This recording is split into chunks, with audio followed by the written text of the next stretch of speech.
Basic example देखते हैं। C3 की जो वैल्यू है डिवाइड कर दो उसको P3 से, तो सेलेक्ट करते जाएंगे। मैं कोई शिफ्ट वगैरह नहीं दबाया, यहाँ पर एंटर कर दिया तो 10 आ गया। अब मैं एक एक कीबोर्ड एंट्री के साथ इसको बता रहा हूँ। मैंने इक्वल टू दबाया, उसके बाद मैंने C3 C4 पे जाकर के इसको सेल को क्लिक कर दिया, डिवाइड का बटन दबाया जो कि शिफ्ट के लेफ्ट हैंड साइड पे होता है, और फिर B4 को क्लिक करा और एंटर कर दिया। ये दोनों बार मैंने डिवाइड का फॉर्मूला किया था, नीचे के सेल्स में भी चाहिए तो मैं enable drag and drop function को यूज कर दूंगा। ये सबका आंसर 10 आना चाहिए था, सबका आंसर 10 आ गया। फॉर्मूला के एक फॉर्मल इंट्रोडक्शन के बाद आता है फॉर्मूला के टाइप्स। हमने अभी मैथ्स के लिए ये फॉर्मूला यूज किया है, इसके बाद हम लॉजिकल एक्सप्रेशन के लिए भी फॉर्मूला को यूज कर सकते हैं। हम financial, date and time, lookup and reference, maths and trigonometry और मोर फंक्शंस जैसे टैब ऊपर देख रहे हैं। इसमें एक टैब है रिसेंटली यूज्ड, जो भी आपके लास्ट यूज्ड फॉर्मूलाज होते हैं, और वो यहाँ पर करीब 10 लास्ट यूज्ड फॉर्मूलाज में मुझे दिखा रहा है। अभी हमने मैथ्स के लिए इस्तेमाल किया था इसको, लेकिन फॉर्मूला लुकअप रेफरेंस के लिए कैसे काम करता है, किसी लॉजिकल एक्सप्रेशन के लिए कैसे काम करता है का एक एग्जांपल देखते हैं। तो क्या हो सकता है एक लॉजिकल एक्सप्रेशन? अगर मैं अपने इस वाले एग्जांपल पे आता हूं जिसमें 25, 36, 47, 58, 69, 71, 82, 388 जो इसका समेशन है, मैं यहाँ पे इफ का एग्जांपल ले रहा हूं। इफ एक कंडीशन है, if is equal to IF bracket start. पहले उसने बोला लॉजिकल टेस्ट। आपका लॉजिकल टेस्ट क्या है? जब भी आप इस तरीके का एक फॉर्मूला लिखना शुरू करते हैं, उसके नीचे एक ड्रॉप डाउन आपको एक छोटी सी स्ट्रिप दिखती है। ये छोटी सी पत्ती पे लिखा हुआ है, इस पत्ती पे लिखा है फॉर्मूले का सिंटेक्स। पहला पार्ट उसने फॉर्मूला में ब्रैकेट शुरू होने के बाद लिखा है लॉजिकल टेस्ट, यानी कि आपकी कंडीशन क्या है, उसकी डेफिनेशन क्या हो सकती है। लॉजिकल टेस्ट हमारा है this greater than, let's say कि ये मैं पासिंग मार्क्स को चेक करने के लिए कर रहा था, मिनिमम रिक्वायरमेंट 40 की है, तो मैंने लिखा है if K5 is greater than 40, K5 अगर 40 से बड़ा है तो। जब मैं इसके आगे कॉमा डालता हूं तो वैल्यू इफ ट्रू के बारे में क्वेश्चन पूछ रहा है कि अगर ये कंडीशन मीट होती है तो आप क्या वैल्यू रखना चाहते हो, और मैं ये रखना चाहता हूं अगर मेरे सेल की वैल्यू 40 से बड़ी है तो वैल्यू आए पास, लेकिन पास एक टेक्स्ट है इसलिए मैं इन्वर्टेड कोमा के अंदर लिखूंगा PASS, इन्वर्टेड कोमा दोबारा से टाइप करूंगा, और इन दोनों इन्वर्टेड कोमा के अंदर जो टेक्स्ट वैल्यू है वो मेरी value for logical expression proves to be true के लिए है। यानी कि जो लॉजिक मैंने लगाया था वो लॉजिक हुआ है, वो लॉजिक मीट होता है, इसलिए वैल्यू जो मेरी ट्रू आने पे आनी चाहिए वो आनी चाहिए पास। और फिर से मैंने कोमा लगाया, कोमा लगाने के बाद आप देखो जो मेरा नीचे सिंटेक्स का एक जगह आ रही थी उस जगह पे अब सबसे ज्यादा ब्रॉड में लिखा है वैल्यू इफ फॉल्स, यानी कि लॉजिकल टेस्ट भी हमने लिख दिया, वैल्यू इफ ट्रू भी हमने लिख दी, और कोमा लगाने के बाद वैल्यू इफ फॉल्स के कॉलम तक हम पहुंच गए। हम चाहते हैं कि यहाँ फेल हो जाए तो इसको लिखेंगे हम inverted coma start FAIL inverted coma close, और उसके बाद हम ब्रैकेट को बंद कर देंगे। हम इसको एंटर करते हैं तो हमारा पहला कैंडिडेट, अगर ये किसी कैंडिडेट के मार्क्स थे, वो फेल हो गया। यहाँ पर आने के बाद हम ये देख सकते हैं कि हमारे 2 स्टूडेंट्स फेल हुए हैं और बाकी के सारे स्टूडेंट्स पास हो गए। इसी में एक और कंडीशन लगा करके आपको ये दिखा देता हूँ कि सिर्फ एक सिचुएशन को जज करने के साथ साथ उसको काउंट, सम या सम प्रोडक्ट करने की क्षमता भी एक्सेल के अंदर होती है। इस एग्जाम्पल के बाद लॉजिकल एक्सप्रेशन के एग्जाम्पल्स और नहीं करूंगा, मैं सारे फॉर्मूलाज में हर एक तरीके के फॉर्मूला पे डिटेल डिस्कशन एडवांस्ड लेक्चर्स में ही करूँ। यहाँ पर आने के बाद मैंने इसे काउंट इफ किया है, काउंट इफ करने के बाद मैंने फिर से टैप किया जिससे कि ये सिंटेक्स खुल गया। यहाँ पर रेंज है, रेंज में मैं अप का बटन दबा के शिफ्ट दबाए रखूंगा और अप का बटन बार बार दबाऊंगा, जिससे मेरी रेंज सिलेक्ट हो गई। ये रेंज बनती है I5 से I11। अब मुझे इस पे क्राइटेरिया बताना है। क्राइटेरिया है पास होने का, तो मैं इसमें क्राइटेरिया, क्योंकि क्राइटेरिया मेरा है एक टेक्स्ट, तो मैं उसको इन्वर्टेड कोमा स्टार्ट करूंगा, PASS लिखूंगा, इन्वर्टेड कोमा बंद करूंगा और फिर ब्रैकेट बंद कर दूंगा। क्या ये आंसर सही है?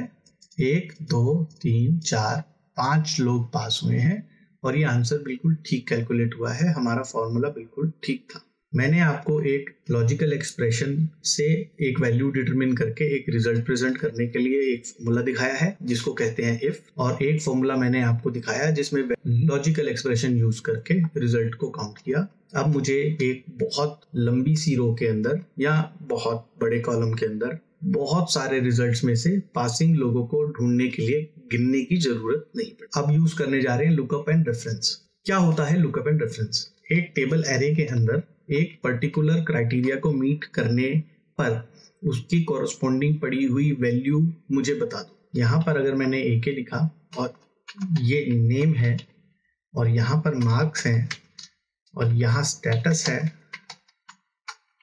तो मैं चाहता हूँ AK के कॉरस्पॉन्डिंग उसके मार्क्स चाहिए और उसका स्टेटस चाहिए कि वो पास हुआ है या फेल। उसके मार्क्स के लिए मैं फॉर्मूला लिख रहा हूँ VLOOKUP। VLOOKUP का मतलब होता है वर्टिकल लुकअप। वर्टिकल लुकअप का मतलब ये रहेगा जिस वैल्यू के कॉरस्पॉन्डिंग मुझे वैल्यू ढूंढनी है वो लेफ्ट मोस्ट कॉलम में है और उसके कॉरस्पॉन्डिंग किसी कॉलम में से मुझे वैल्यू चाहिए होगी। वो कॉलम नंबर क्या रहेगा, इसको अगर आप जानते हो तो आप वर्टिकल लुकअप का फॉर्मूला यूज करके अपना रिजल्ट निकाल सकते हो। कैसे किया जाएगा इसको?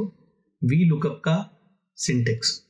जब मैं VLOOKUP का ब्रैकेट स्टार्ट करता हूँ वो पूछता है लुकअप वैल्यू। मुझे लुकअप वैल्यू AK चाहिए है या जो भी वैल्यू जब भी इस सेल में आए उसके कॉरस्पॉन्डिंग मुझे वैल्यू चाहिए, तो मैं सेल को सिलेक्ट करूंगा रादर देन नाम डालने के। मैं कॉमा शुरू करूंगा और टेबल एरे सिलेक्ट करूंगा। टेबल एरे सिलेक्ट करने के लिए मुझे लेफ्ट मोस्ट कॉलम में जाना है जिस कॉलम में नेम्स हैं और यहाँ से सिलेक्ट करके मैं मार्क्स ऑब्टेन तक का डेटा सिलेक्ट कर रहा हूँ। इसके बाद मैं यहाँ डालूंगा कॉमा। कॉमा डालने के बाद वो मुझसे कॉलम इंडेक्स नंबर पूछ रहा है, मुझे मार्क्स चाहिए। मार्क्स कहाँ पर हैं? ये टेबल के अंदर जिस कॉलम में मेरे नेम्स पड़े हैं वो फर्स्ट कहलाया जाएगा। ये 1 है तो ये स्टेटस विल बिकम 2, स्टैंडर्ड हो जाएगा 3, सेक्शन हो जाएगा 4 और मार्क्स ऑब्टेन्ड हो जाएंगे 5। तो मैं यहाँ पे वैल्यू डालूंगा 5, इसको कहेंगे हमारा कॉलम नंबर।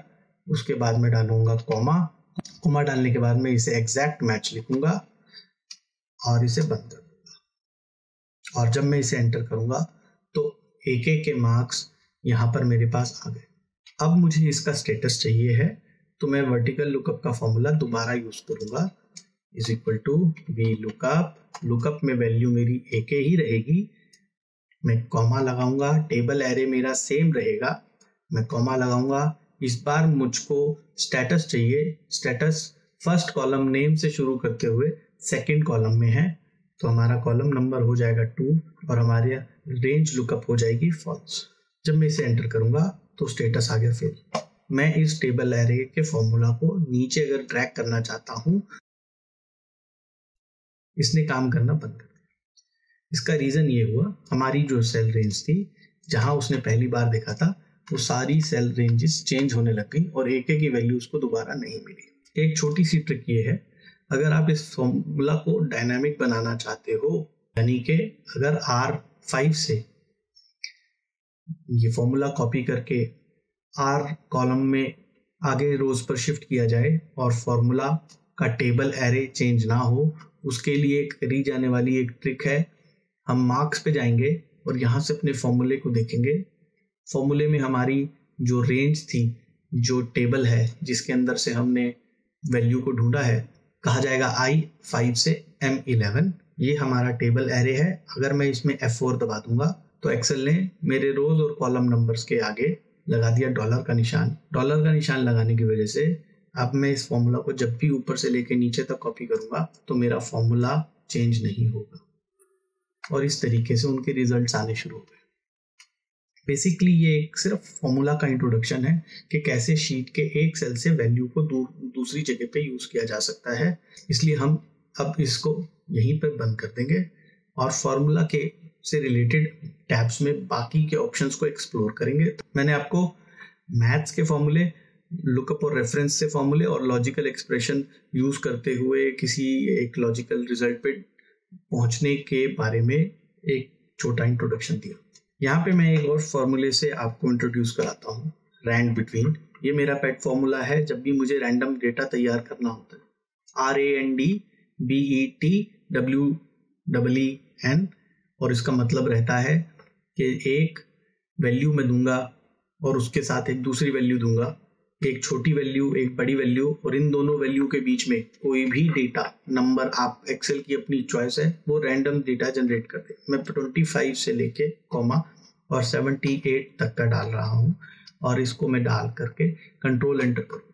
ये हमारा डेटा है, इसको मैं मार्क्स ऑफ 10 डाल देता हूँ। मार्क्स ऑफ 10 डालने के बाद मेरी वैल्यूज फिर से चेंज हो गई। मैं इसमें F2 और एंटर करता हूँ और फिर से वैल्यू चेंज हो रही है। रैंडम बिटवीन का सबसे बड़ा प्रॉब्लम ये है, जब आप एक डेटा जनरेट करते हो आपको उसको फॉर्मूला से अलग करना जरूरी है।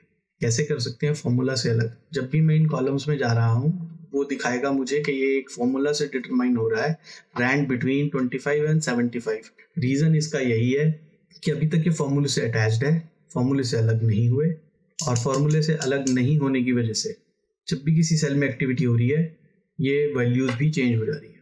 इसके लिए मैं ये सारी वैल्यूज को वापस से सिलेक्ट करूंगा, कंट्रोल C दबाऊंगा, होम पे जाऊंगा, पे स्पेशल में जा करके मैं पे स्पेशल की विंडो खोलता हूँ, यहाँ पर वैल्यूज करूंगा और ओके कर दूंगा। मेरे फॉर्मूला ने जो मुझे डेटा जनरेट करके दिया था उनको मैंने फॉर्मूला से डिटैच कर दिया। अब उनको वैल्यूज को मैंने लेकर के सेल्स में पेस्ट कर दिया है, मेरे फॉर्मूला से इनका कोई रिश्ता नहीं रह गया। यहाँ पर मैं एक दूसरे कॉलम के अंदर डालूंगा टोटल मार्क्स और यहाँ पे डालूंगा परसेंटेज। टोटल मार्क्स 100 हैं और परसेंटेज जो है वो हम फॉर्मूला से डिराइव करेंगे। लेकिन उससे पहले हमें क्योंकि स्टडी करना है नेम्स मैनेजर जिसकी बात हम कर रहे हैं, तो यहाँ पर जाने के बाद मैं इस पूरे कॉलम को सिलेक्ट कर रहा हूँ जहाँ भी वैल्यूज थी, और यहाँ पर मैं लिख दूंगा इसका एक नेम, इसका नेम है मार्क्स और एंटर कर दूंगा। इसके बाद टोटल मार्क्स परसेंटेज का कॉलम है तो मैं इसको वापस लिखता हूँ टोटल परसेंटेज के कॉलम में। अब नेम्स मैनेजर का रोल आता है, मैं इक्वल टू में जाऊंगा और मैं नहीं जानना चाहता कि ये B4 की वैल्यू है या A2 की वैल्यू है, ये मुझे रीड करने में ज़्यादा टाइम लगता है, या मैं ये नहीं जानना चाहता कि ये सेल में कहाँ है, इन कौन से कॉलम से एसोसिएट हो रहे हैं, कौन से रो से एसोसिएट हो रहे हैं, मुझे बस डेटा चाहिए। तो मैं इसको लिख सकता हूँ marks divided by total, enter कर सकता हूं और यहां पर आके होम में मैं इसको परसेंटेज कर सकता हूं, और जिससे ये 46% से शुरू होके लास्ट में 68% का रिजल्ट बन गया। अगर मैं इसमें ऑटोमेटिक नेम्स जनरेट करना चाहता हूं तो मुझे यहाँ पे ये सेल्स को सिलेक्ट कर लेना चाहिए और क्रिएट फ्रॉम सिलेक्शन कर देना चाहिए। Create names from the values in the top row, left column, bottom row या राइट कॉलम। इनमें से कोई भी मेरी सिलेक्शन नहीं है, इसलिए मैं वापस जाऊंगा और यहाँ से इसको सिलेक्ट करूंगा, फिर से सिलेक्शन में से लेने के लिए कहूँगा और टॉप रो को बोलूँगा। इससे अब मेरा नाम जो है इसमें नेम मैनेजर में एक और नाम बन के आ जाएगा जिसका नाम होगा परसेंटेज। यहाँ पे परसेंटेज। अभी ये क्यों दिखा रहा है बाकी के नेम्स? मैंने आपके एग्जाम्पल के लिए सिर्फ ये 3 बनाए थे जो पहले हैं, और बाकी के मैंने नहीं बनाए, ना ही मेरा कोई इंटेंशन था। लेकिन जब मैं टेबल्स यूज करता हूं तो मेरे टेबल्स के नेम्स अपने आप बना देता है एक्सेल।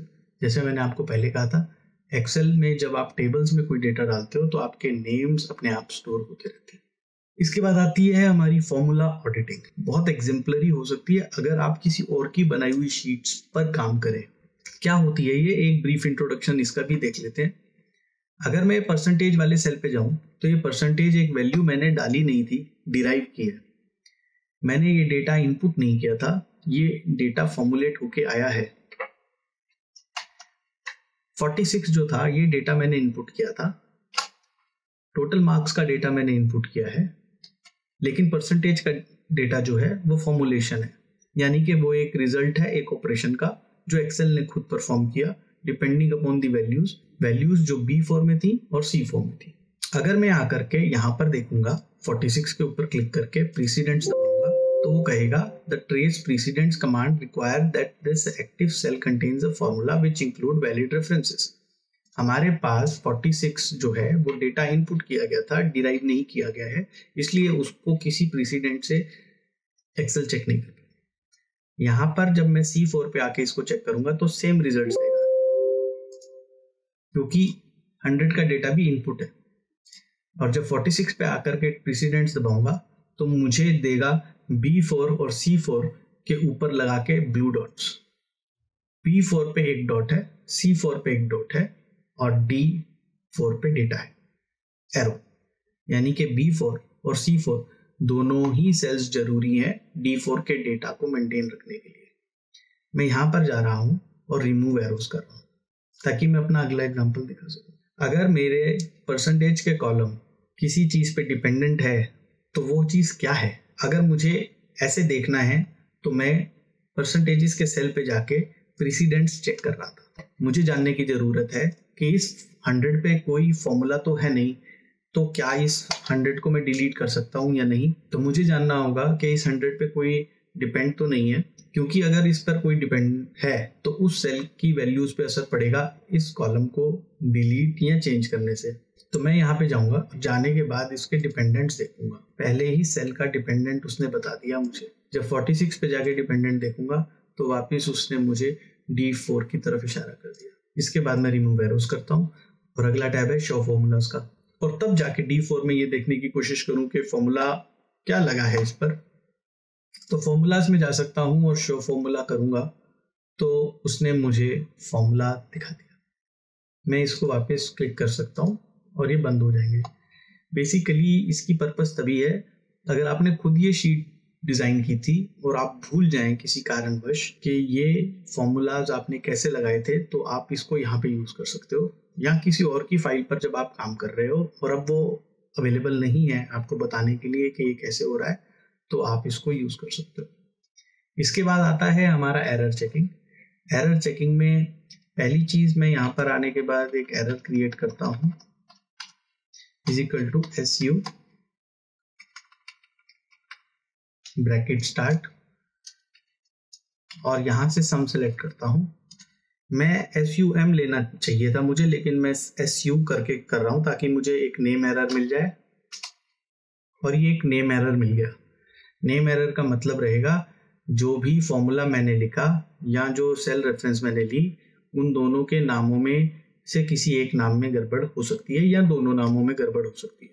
जब आप यहाँ पर जाकर के इस छोटे से एक्सक्लेमेशन मार्क पर क्लिक करते हैं और यहाँ पर हेल्प ऑन दिस एरर देखेंगे तो आपको वो एक हेल्प टॉपिक खुल देगा। लेकिन हमें तो मालूम है, तो हम क्या करेंगे, हम व्यू में जाएंगे और अपनी फॉर्मूला बार को दोबारा खोल लेते हैं और यहाँ देखेंगे कि हमने M गलत कम डाला था। अब हमारा फॉर्मूला सम तो ठीक हो गया, लेकिन एक और एग्जांपल लेते हैं जिसमें हम मार्क्स की जगह MAKS को सम करने की कोशिश करते हैं और फिर से वो नेम एरर हमको प्रोड्यूस कर देगा। यहाँ आने के बाद 46 लिखता हूँ, यहाँ पर 100 लिखता हूँ, और इस वाले सेल में चाहता हूँ कि 46 डिवाइडेड बाय 100 की कैलकुलेशन की जाए। इसको 0.46 लिखा है और जब परसेंटेज दबाऊंगा तो 46% हो गया। अब अगर मैं इस 46 को Ctrl+X करता हूँ और यहाँ डालता हूँ, तो मैं क्यों कर रहा हूँ, इसकी एक वजह है, क्योंकि मैं इस रो को ही डिलीट कर दूंगा। 19 पे गया, इस रो को जाकर के मैंने डिलीट कर दिया। REF यानी कि रेफरेंस सेल अब अवेलेबल नहीं है। जिसके थ्रू आपने फॉर्मूला लगाया था वो सेल गायब हो गया, मैं नहीं जानता हूँ वो कहाँ पर है, इसलिए इस फॉर्मूला को मुझे वापस इसका रेफरेंस सेल दोबारा से लगाना पड़ेगा। फॉर्मूलाज में मेरे पास अगला है इवेल्युएट फॉर्मूला। इवेल्युएट फॉर्मूला का क्या मतलब होता है, जब मैं एक VLOOKUP लेता हूँ, लुकअप वैल्यू जो मेरी पीछे के एग्जांपल्स में थी, यानी कि मैंने लुकअप वैल्यू यही ली है, एरे मेरा ये सेम है, इसको F4 कर देते हैं, कॉमा में इस बार चाहता हूँ स्टेटस, कॉमा एग्जैक्ट मैच चाहता हूँ और इसको मुझे चाहिए यहाँ पर स्टेटस नहीं, मार्क्स ऑब्टेन्ड। तो बहुत ज़रूरी है मेरे लिए कि मैं अपने फॉर्म एग्जाम्पल में इसको मार्क्स ऑब्टेन्ड के साथ लिखूँ। तो मैं यहाँ पर कॉलम 2 ना लिख करके लिखूँगा 2, 3, 4, 5, 5th कॉलम लिखूँगा और एंड करके इसको मैं ब्रैकेट बंद कर रहा हूँ, जिससे कि मेरा फॉर्मूला आ गया 25 इंटू 25 करता हूँ, ये 625 आ गया, या इसको डिवाइड बाय 100 करता हूँ और परसेंटेज में सेट करता हूँ, तो उसने इसके स्कोर को 25% दिखा देगा। अब अगर मैं यहाँ से इस फॉर्मूला को इस जगह तक सिलेक्ट करता हूँ जो कि एक फॉर्मूला है और F9 प्रेस करता हूँ, तो उसने मुझे वैल्यू दिखा दी। इस फॉर्मूले की वैल्यू क्या थी, इसको कहते हैं हम इवैल्यूएट फॉर्मूला। मेरे फॉर्मूले की क्या वैल्यू थी, एक उसी फॉर्मूले में लगी हुई किसी और वैल्यू या किसी और फंक्शन पर इंटरेक्ट करने से पहले मैं उस फॉर्मूला को सिलेक्ट करके ये देख सकता हूँ। ये आपको तब काम में आएगा जब आप बहुत बड़े फॉर्मूले लिखेंगे। इसके बाद आता है वॉच विंडो। वॉच विंडो के लिए हमें एक एग्जांपल क्रिएट करना पड़ेगा। के लिए मैंने रेफरेंस फाइल तैयार कर ली। इसमें एक बेसिक सा डेटा है, कोई रेलेवेंस नहीं है इसकी। यहाँ पे मैं एक पर्सनल डेटा बता रहा हूँ कि ये लोग जो हैं जिन्होंने एनरोल करना चाहते हैं उनका डेटा है, पर्सनल डेटा, कि वो उनकी एज क्या है, वो कौन सी सिटी से हैं, वो कौन सी कंट्री से हैं, दूसरे में वो कौन से सब्जेक्ट्स पढ़ रहे हैं और तीसरे में वो कौन से स्पोर्ट्स खेलते हैं। ये रैंडम डेटा है। उसके बाद मैं ऐड वॉच में जाऊंगा। मैं वॉच विंडो 1 की शीट पर आ गया और यहाँ पे वॉच विंडो में जाता हूँ, यहाँ पे ऐड वॉच करूँगा और ये सेल सेलेक्ट करता हूँ, ऐड करता हूँ, फिर दूसरी शीट पे जाता हूँ, फिर से एक सेल सेलेक्ट करता हूँ जो भी मेरे को वॉच करना होता है, ऐड करता हूँ, ओके करता हूँ, फिर तीसरी शीट पे जाता हूँ, जो भी मुझे चेक करना है यहाँ पे वो ऐड करता हूँ और ये मेरी वॉच ऐड हो गई। अब मैं इसे बंद कर देता हूँ। लेट्स से कि ये काम मुझे रोज हर एक फॉर्म को चेक करने के लिए करना पड़ता है, इसलिए मैं वॉच विंडो को साथ में खोलूंगा जब भी मैं अपनी शीट पर हूँ। लेट्स से कि मैं किसी और ही शीट पे था और मुझे अब वॉच विंडो से काम करना है, तो मैं जाता हूँ यहाँ पे डबल क्लिक करूंगा और इसने मेरे एग्जैक्ट सेल रेफरेंस और शीट रेफरेंस को देखते हुए वो एरिया खोल दिया जिसको मैं यूज करना चाहता हूँ या मेरे को अपनी डेली चेकलिस्ट के लिए यूज करना होता है। इसके बाद मैं दूसरे पे क्लिक करता हूँ और वो मुझे दूसरी शीट पे ले गया और फिर तीसरी पे ले गया। इस तरीके की वॉच विंडोज क्रिएट करके आप अपने काम को आसान बना सकते हो जब आप बहुत सारे वर्कशीट यूज करते हो एक वर्कबुक के अंदर और डेटा में बैक एंड फोर्थ आपको वैल्यूज और फॉर्मुलेशंस को देखना होता है। आप इसको यहाँ से यूज कर सकते हो। ऑनेस्टली मैंने ज़्यादा वॉच विंडो यूज नहीं की है कभी भी। उसके बाद आता है कैलकुलेशन ऑप्शंस। जब आपके लिए एक्सेल ने एक सेल से दूसरे सेल में होने वाली आपकी लगाई हुई कंडीशन पर कैलकुलेशन करके दी, यानी कि जैसा यहाँ पर था इस वाले एग्जांपल में जहाँ पे मल्टीप्लिकेशन हुआ, अगर आप कैलकुलेशन ऑप्शंस में जाएंगे और आप इसको मैनुअल कर देंगे तो अगले ही केस पर जब भी आप नीचे लेकर इस केस को जाएंगे, यहाँ पे 7 लिखेंगे तो यहाँ पर वैल्यू 7 × 60 नहीं हुई। फॉर्मूला जबकि यही है कि C8 का जो सेल है वो B8 से मल्टीप्लाई हो। ये वैल्यू मल्टीप्लाई करने की बजाय उसने फॉर्मूला तो कॉपी कर लिया लेकिन उस फॉर्मूला को अभी तक कैलकुलेट नहीं किया। जब आप इस फाइल को बंद करके दोबारा ओपन करेंगे तो ये फॉर्मूला कैलकुलेट हो जाएगा, लेकिन अगर आप चाहते हो कि यह भी कैलकुलेट हो तो आपको कैलकुलेशन में जाकर के या तो इसको ऑटोमेटिक करिए, नहीं तो फिर एक और एग्जांपल ले लेते हैं जिसमें हमने फिर से इसको मैनुअल कर देते हैं, इसको फिर से ड्रॉप डाउन करते हैं और वैल्यू वही रही। यहाँ पे 7 की जगह मैं 8 ले लेता हूँ ताकि फॉर्मूला का मैं एग्जांपल दिखा पाऊँ। यहाँ आने के बाद आप इस पर ध्यान रखिएगा, यहाँ पे जब मैं कैलकुलेट नाउ करता हूँ तो ये पूरी वर्कबुक में ऐसे जितने भी पेंडिंग कैलकुलेशंस हैं उन सबको कैलकुलेट कर देगा और शीट पे जब मैं करता हूँ तो ये सिर्फ शीट पे मेरे को काम करके देगा। कैलकुलेट शीट और फॉर्मेट ये हो गया। इसके बाद हमारा फॉर्मूला का सेक्शन का इंट्रोडक्शन कंप्लीट है। हमारा नेक्स्ट टैब आता है डेटा।